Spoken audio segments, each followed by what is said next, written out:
playing it safe and I be going for the win. Remember back when they was doubting on the kid. Now they tuned in cause my game too legit.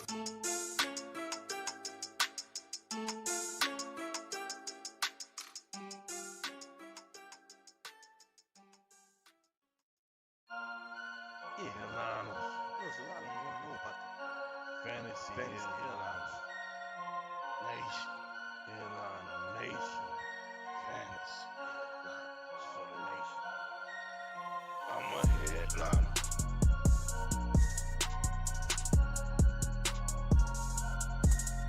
I'm a headliner.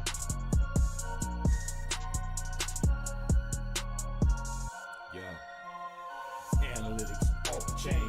All the channels not the same. Jake and Kyle, you know the name. Headliner Nation, we running the game. Y'all stuck on third down. Your content's plain Jane. Headliners on top now. We gonna move and change. Podcast off the rip. Draft guide, so legit. Fantasy world, our game tight. You know we about that chub life. Stuck in a rut and you need some motivation. Head to the channel for this Headliner Nation. I'm a headliner.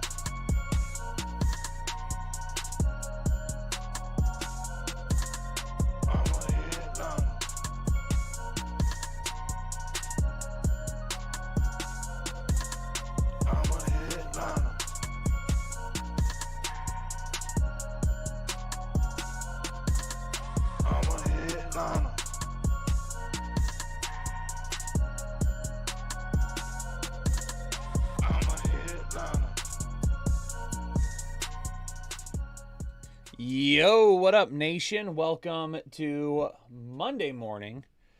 Some overreactions. What happened over the weekend? Today's show is going to be a little bit different in the fact that it is the last Monday show that we're going to do for the year.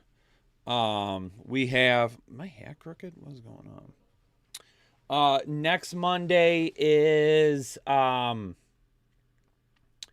Next Monday's Christmas Day, so obviously I'm not streaming on Christmas Day. And then after that, I mean, no one's really probably going to watch it in Week 18 anyway, because there's not going to be a lot to take away for Week 18. James the Beard is super full and just a mess. So we are going to spend our time today kind of going over just the fantasy season as a whole, and we'll have reaction shows and things like that, and we'll do our hits and full season hits and misses and stuff like that at the end of the season. But I think for now we'll go ahead and take a look at, I mean, in week 15 there's not much to say other than the studs sucked, right? Like week 15 I think was awful. Week 15 is awful. Anna, I will stream on Christmas if you co-host with me. How does that sound? How does that sound? Made the playoffs in 2 of my 3 leagues that I was in. Lost in the first round of both of them. My underdog best ball mania team that I had finished in 5th. 5th out of 12 teams in the first round of the playoffs. Because after the season is done, you break out into 12-team leagues for the first week, or for the first week of the playoffs. Top team moves on, top stuff like that. And I think I finished 5th out of 12 teams there. So pick'ems weren't too bad this week either. I mean, we're 4 for 5 on that one right there with Swift left to play. So we got 4 right there. 5 out of 8 were right. 6, 7, 8, 9. 9 out of 15. 10 out of 18. 10 out of 18. 10 out of 17. 10 out of 18, something like that. So, yeah. My family will be working on Christmas. Anna, there's no way you are going to do that. You've called my bluff, though. I think lots of people would like to watch on Christmas. I don't think my family would love it though. I'm gonna spend the day with my family. I've been spending the day with my family. My family has had to deal with me making this a priority all season long, which makes sense. They understand this is my job. But Christmas Day is going to be about making sure my kids enjoy their day. That's what Christmas is for. So we're going there.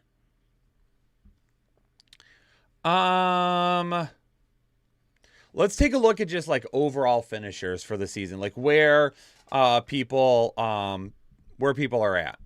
Like where like they've kind of finished at so far.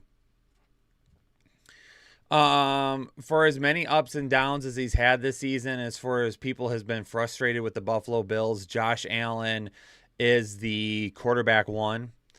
Jalen Hurts is at QB 2. Dak at 3. Brock Purdy at 4. People got super frustrated with Lamar Jackson. He's quarterback 5. Patrick Mahomes is 6. Sam Howell, Jordan Love, Jared Goff, all of them late round picks. Tons of value there later in drafts. People were super frustrated with Trevor Lawrence earlier in the season. He's the quarterback 10 right now. CJ Stroud, another late round value, is at quarterback 11, and then Tua is at quarterback 12. If you spent high picks on Justin Herbert, he's kind of hurt you. Missing this week didn't help. Justin Fields, his 4 games missed. Other than that, not too bad, averaging 18 fantasy points a game. Joe Burrow was only averaging 15 fantasy points a game. If you used a high draft pick on him, he's kind of hurt you. Deshaun Watson, if you tried to use a higher draft pick on him, he hurt you. But kind of like what we've said in terms of basically every season is finding value at the quarterback position. And this year, if you found value with Sam Howell, Jordan Love, or Jared Goff, or CJ Stroud, or Brock Purdy. I'm sorry, Brock Purdy's at 4. Any of those guys, you're feeling real good about where you're at. At the running back position, Christian McCaffrey, RB1. I don't think there was really too much doubt who the RB1 was if he stayed healthy, and he stayed healthy. So Christian McCaffrey, and it's not even close. Christian McCaffrey has 324.6 half PPR points. The RB2, Raheem Mostert, 243.7 points. There is darn near a 100-point gap between RB1 and RB2. But, I mean, we had Christian McCaffrey as our RB1. He finishes RB1. I had Raheem Mostert in multiple videos as a late-round sleeper. Told people to draft Raheem Mostert in a ton of areas. He finishes as RB2. Or not finishes, but he's at RB2. Travis Etienne, unfortunately, down the stretch after the bye. Some things at play here, some tougher matchups, and him being banged up, unfortunately, have led to 3 games under 10 points here since the bye in week 9. Obviously, that's really tough for fantasy owners. He was a must draft for me, though. And he's at RB3 right now. Rachaad White, I was obviously 100% wrong on, and I've admitted that for 3 straight weeks now, so if any of you think I'm hating. Was a tough time to start the year, though, because in half PPR leagues, Rachaad White had 4 of the first 6 weeks of the season, Rachaad White had less than 10 fantasy points. Since then, 13, 14, 25, 16, 14, 12, 18, 20, and 20. So while I am obviously admitting I was wrong about him here at the end of the week, at the beginning of the season, there was nobody that after week 6 thought Rachaad White was going to be at RB4. So James Cook I had as a late round pick this week, or as a late round pick this season. James Cook is at number 5. Kyron Williams is a guy. Unfortunately, I didn't talk about Kyron Williams a whole lot this year, and I should have. But last year, if you were around, Kyron Williams was a guy that I was like, Cam Akers needs to watch out for this dude. He's RB6. Joe Mixon, we talked about it. We didn't push Joe Mixon as heavily this year, but we did talk about Joe Mixon as being like really, really solid value later in your draft because he wasn't being drafted as an RB1 anymore. He was being drafted super late. Well, not super late, but you could have had him as at earliest an RB2. Mason Rudolph is going to start against the Bengals this week instead of Mitchell Trubisky. But Joe Mixon is all the way up to number 7. Joe Mixon is a guy that we talked about as being really solid later on since the bye in week 7. 18, 15, 11, 18, 7, 26, 20, and 13 fantasy points. He's RB7. Derrick Henry has been super inconsistent. I had him inside the top 12 still because there was going to be good games. There was going to be bad games. Unfortunately, obviously 3 points this past week sucked. But it's been up and down for him this season. Alvin Kamara, coming out of his suspension, we had him ranked as our RB13 for rest of the season. He's RB9. Jahmyr Gibbs we had as definitely a guy that later rounds you should take a look at. Knew there would be some up and down performances with him as well, though. He's at 10. Tony Pollard, we definitely were a little bit cooler on. Didn't love him as much as some people. He was RB11. Bijan, we told people to be very cautious about. We understood why people wanted to use a first-round pick on him. We said upside-wise, he could be a top 5 running back. But we definitely foresaw, talked about a lot of potential inconsistencies coming. He's at RB12. Breece Hall is a guy that we were okay with, depending on where you drafted him, but overdrafting him was going to suck. After a couple of really good weeks in week 5 and 6, I was like, I think we need to buy Breece Hall. He did nothing. David Montgomery was a late round pick for us. He finished at 14. Josh Jacobs at 15. Brian Robinson at 16. Pacheco's at 17, unfortunately, after missing a couple of games here. He was still playing very, very well, though. Barkley was a guy that I had as an avoid at the beginning of the season. He's at RB18. Now, 3 weeks obviously kind of cost him there. But over the last 4 weeks of the season, he's had less than 10 points twice. Since week 10, he's been under 10 fantasy points 3 times.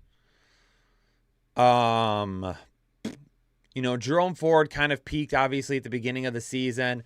I was really cautious on him. I was like, yuck.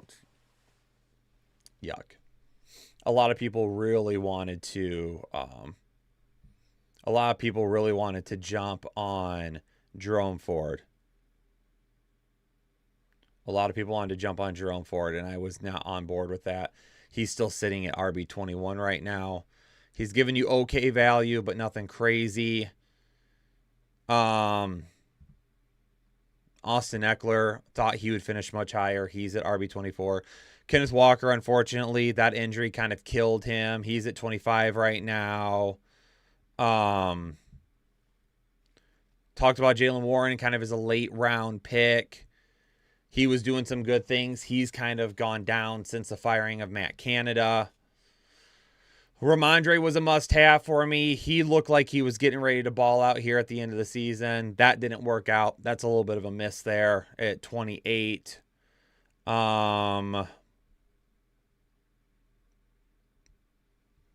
Really outside of that, James Conner, I wasn't as high on as some other people. 4 weeks hurts him, but hasn't shown a whole lot of upside. Alexander Madison, we were trying to caution people about. Aaron Jones was a guy that we liked. Unfortunately, injuries completely killed that. So Aaron Jones was a miss. I mean, overall at the running, I missed on Dameon Pierce too. Overall at the running back position, though, I feel really good about calls that we made this year. Wide receiver wise, I mean, two of my must-have wide receivers this year were CeeDee Lamb and A.J. Brown. Keenan Allen was a guy that when people asked me about him, I said I was wrong and I was right because I told people I was still drafting him, but if I was going to draft him, I wanted him as my wide receiver too because I felt like he would be really, really good as a wide receiver too, but may not give you the consistency you would like as a wide receiver one. So I was right and wrong. I'm going to take half a hit on that one. Absolutely nailed CeeDee Lamb and A.J. Brown, though. Amon-Ra St. Brown, earlier in the year, I talked about him as being a dark horse candidate for the wide receiver one position on the season. I mean, he's been about as consistent as you possibly can be at wide receiver. We like DJ Moore this year. We thought him and Justin Fields would work well together. He's at wide receiver 8. Puka Nacua, nobody really saw coming at wide receiver 10. Maybe there was a few people that talked about him. You know, you take 900 shots in the dark, you're going to get one thing right every once in a while. But Puka has had a good year. Michael Pittman, we loved Michael Pittman preseason, wide receiver 12. Devontae Adams was a must-avoid for me this year. He's at wide receiver 14, so I'll take a check mark there. Nico Collins, we talked about being a breakout candidate and said that he was definitely a guy that had really, really good upside potential. Unfortunately, dealt with a couple of injuries this year, but he's at wide receiver 16, so when you've gotten a chance to use him, he's really helped you out. Devontae Smith was a must-avoid for his ADP. He's wide receiver 18, so you don't really get a whole lot of anything from him.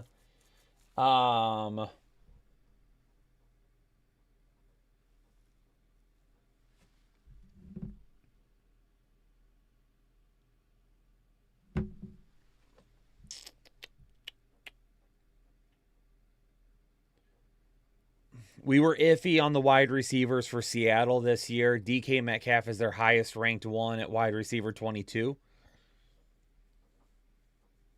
We miss Mark Andrews a lot.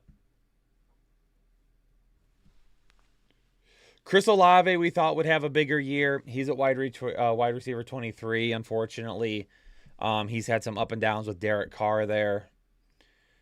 Keaton Mitchell. I'm sorry, I was reading the chat there. Jacoby Myers was a guy that we talked about being a really good fit with this team and how he'd be utilized, wide receiver 25. He's had some good weeks. Definitely done well for you if you added him to your team. I mean, outside of that, when you keep going down, I was wrong on George Pickens for sure. Christian Kirk, I felt like he was another must-have for me. But he got injured in week 13, and now, I mean, he was averaging 10 fantasy points per game. While he was playing, Christian Kirk was a guy that you were absolutely utilizing, and he was a late-round pick. I'm 100% on board with Christian Kirk being a hit.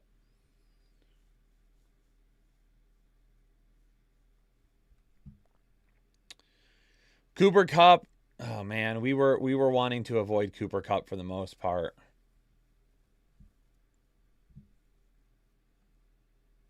I don't think anyone's going to take a miss on Justin Jefferson missing as much time as he did.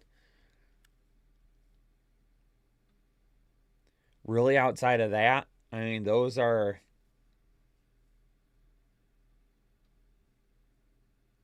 definitely some hits and misses there, but for the most part, some pretty solid calls once again, I would say. Sam Laporta is officially the tight end one on the year.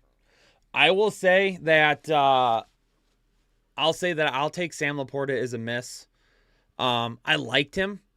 I was excited about the Lions drafting him. I thought he had potential.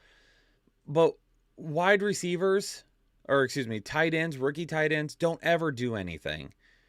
And with Amon-Ra St. Brown and potential Jameson Williams breakout and bringing having David Montgomery and Jahmyr Gibbs and still running the football, and I didn't think that he was going to be a guy that really would make it too far inside the top 10, and he's tight end 1, and I'm happy for it. So I'm glad I was wrong on that one. Tight end 1 in dynasty leagues right now. TJ Hawkinson, we had top 3. He's at number 2. Travis Kelce, we had at 1. He's at number 3. George Kittle was a guy that I still put inside the top 5, and a lot of people didn't agree with that. He's at tight end 4. Evan Ingram was definitely a miss. He's at tight end 5 now. He's tied with David Njoku, who we had as a late round sleeper. So David Njoku, how's he ahead of Hawkinson? He has 169 fantasy points. Hawkinson has 163.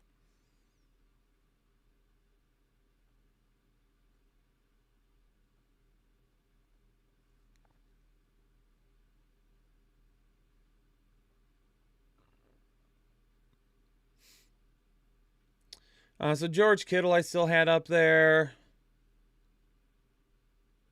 Evan Ingram I missed on. David Njoku we had up there. Cole Kmet we were kind of back and forth on. We weren't really leaning one way or the other too much. Jake Ferguson I wasn't super excited about. He's been good at times this season. Hunter Henry was a guy that I really liked. He's at tight end 13. Now really that's only because of 1, 2, 3, 4, 5 weeks. So other than those 5 weeks, he was unusable. I'm looking at half PPR right now. Sam Laporta is number 1 with 169.7 fantasy points. TJ Hawkinson is number 2 with 163.7. Do y'all think I'm just going to lie to you about it? Come on. Come on.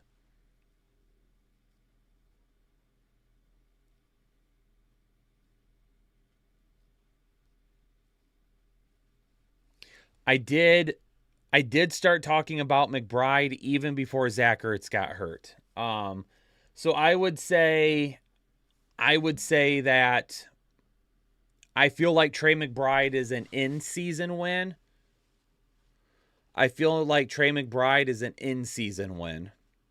Didn't talk about him in the preseason because of Zach Ertz. Kyler Murray being hurt. Didn't really know how that would work out. But back in like week 6, I think I mentioned he's starting to see more snaps. He's starting to see more targets. He's coming up. I can see things happening with him. Keep an eye on him. And he's been one of the best tight ends down the stretch here. So tight end, told you to avoid Kyle Pitts as usual. So yeah. Tight end for the most part, not bad.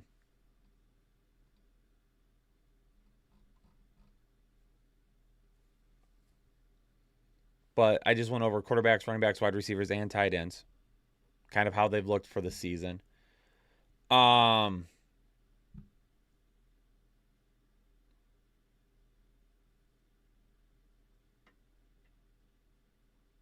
I was going to say something else, and now I forgot what it was. I don't remember. But yeah. I think the biggest difference this year was Christian McCaffrey. I think the biggest difference maker was Christian McCaffrey. And then getting either Tyreek Hill, CeeDee Lamb, or A.J. Brown, or Amon-Ra St. Brown in the first 2 rounds of your draft. But I really talked about this season, like draft strategy this season being go ahead and use an early round pick on a wide receiver and try to put some running backs around him. Gave you pretty good value there for a while. You know, at the top of the first, we talked about Christian McCaffrey being that guy. Outside of that, we were okay with Tyreek Hill. We were okay with A.J. Brown. We were okay with CeeDee Lamb. But either going running back, wide receiver, running back, or wide receiver, running back, we thought was the key to fantasy victory this year. And I feel like that's pretty accurate for the most part. It really depends on how well... It really, honestly, you won this year if you worked the waivers well. To be honest with you, if you worked the waivers well this year, you won. I would be willing to bet that there's not a lot of people out there that look at their team and it's exactly the same team that they drafted and they barely made any moves in season. Working the waiver wire was so important this year. And we say that in like all of our preseason videos. You got to work the waiver wire, right? So, but I think that's it. I mean, I'll scroll through the comments here real quick. Barkley, Diggs, Allen ruined my playoffs. I mean, I wouldn't say they ruined your playoffs. I mean, Barkley obviously didn't play well last week. Diggs hasn't played well for a couple of weeks now, but Allen being hurt is nobody's fault. What's going on in Atlanta? It's the same thing we've said all year long. No idea.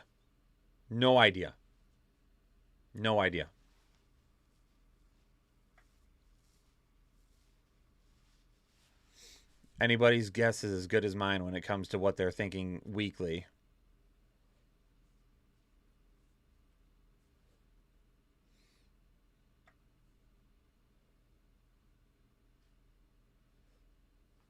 There you go, TJ. Did you tell your dad to suck it too? Did you give him that message?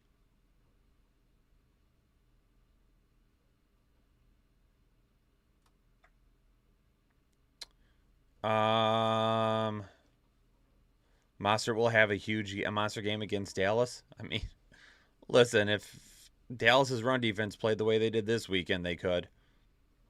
No, I enjoy having a roof over my head. That works.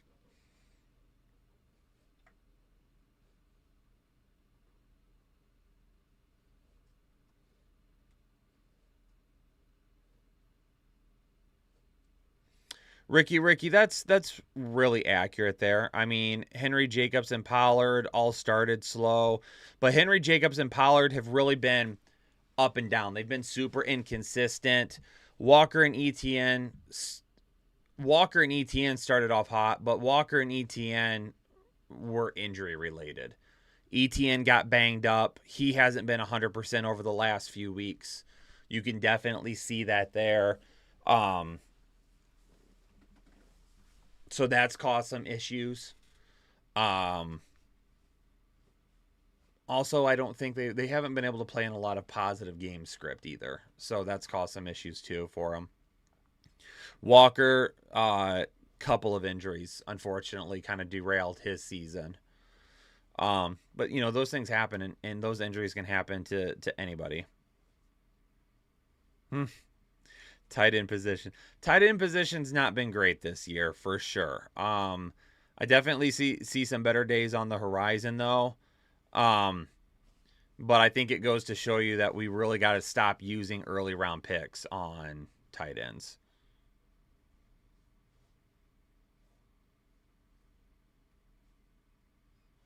Drop Kincaid for Waller.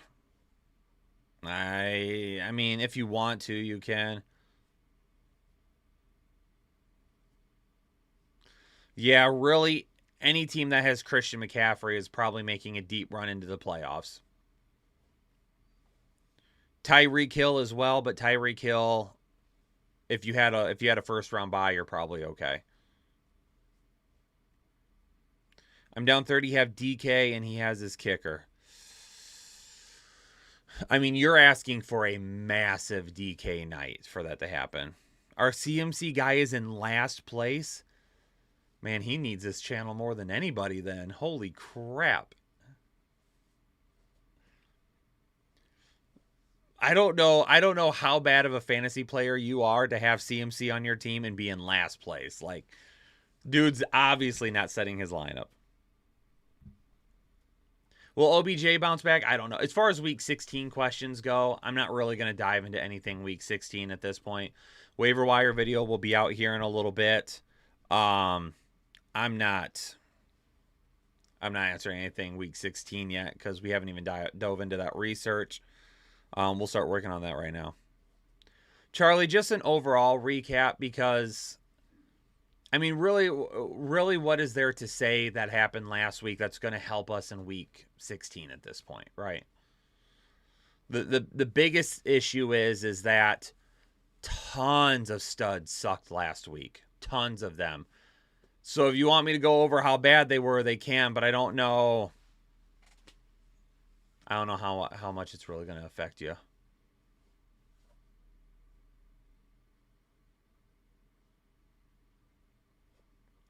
I mean, Johnny Boom, we've told you that for 2 weeks now, right? That as far as weather goes, things can be really, really bad, and then they can change at the last second. So as far as weather happens, you think fantasy analysts are unreliable at times. Imagine being a meteorologist, right?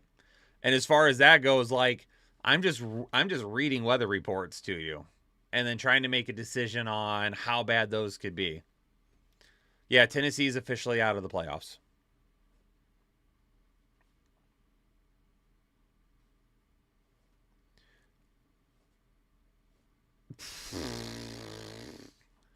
I was not anticipating that being Desi to show up with that comment, but yes, absolutely, 100%.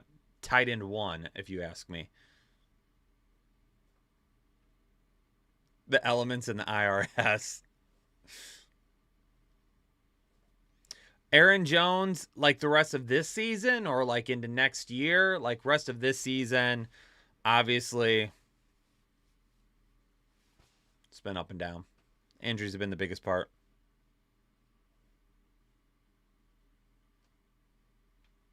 But yeah, I think that's going to do it for me. Hung out for a little bit.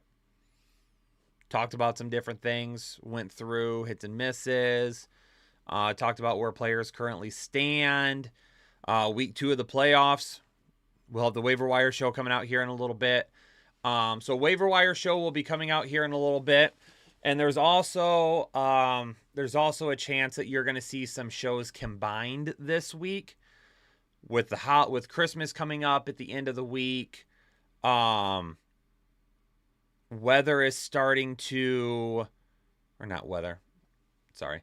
Views are starting to absolutely topple. This is the time of the year. We have a lot of subscribers that leave in the off season, which has never made sense to me. If you're still watching right now, stick around all off season because I guarantee you that you're going to be a better fantasy player if you watch our off season content. If you watch our off season content, you will be much better next season. So don't go anywhere. Stick around. We're not going anywhere. You're going to see some content starting to combine a little bit. Once the regular season is done, you'll see us drop down on videos for a while. We're going to take a little bit of a break. We'll have some vacations planned to go enjoy ourselves. Refresh, re-energize. I'm going to be taking a trip down to North Carolina a couple of months after the first of the year so we can start planning for 2024. Lorenzo, in the off-season content, do you do a lot of film reviews for members? Yes. Yep. OG Paul, you've been around forever, baby. That's why you got OG at the beginning of your name. Lorenzo, yeah, well, I'll have lots of film reviews, especially for the rookies, man. Like, I really enjoy doing rookie film review after the first of the year and diving into the draft class. I did a Caleb Williams film review for our members a couple of weeks ago to kind of give them a taste of what they'll be expecting in the offseason, but I really do love the scouting portion of the offseason and watching the rookies and things like that. So you'll definitely see a ton of that content coming for members for sure. And the best part about it is I'm not trying to jam all these weekly videos in, so I get a little bit more time to do those things. So yeah, you'll definitely get more members videos for sure, especially like that. But all right, everybody, I'm going to get out of here. Appreciate y'all. Hopefully you had a successful week. Hopefully you're still in the playoffs. If you're not, we're still going to be talking about, I mean, if you're not in the playoffs anymore and your fantasy seasons are basically done, you can still do pick'ems with us over on Underdog. Underdog is going to have best ball teams for the playoffs, so we'll be doing some of those probably. So stick around for that content. Sign up over on Underdog. It's on the screen right now. Code word headliners. Make a $10 deposit. They'll match it up to $100. But do some playoff best ball teams with us. Those will be fun. We'll talk about those and do some stuff on that, and we'll have a good time. So hopefully everybody's still in the playoffs, but if you're not, we've still got some football stuff that we can do if you want to try and redeem yourself. So Headliner Nation, have a great rest of the day. I'm going to go get started on running back research, but I appreciate you all for being here still, and have a great rest of your Monday. Later, everybody.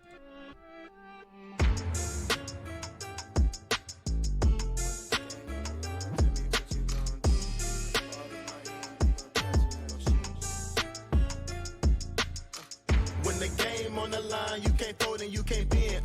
Y'all be playing it safe and I be going for the win. Remember back when they was doubting on the kid. Now they tuned in cause my game too legit.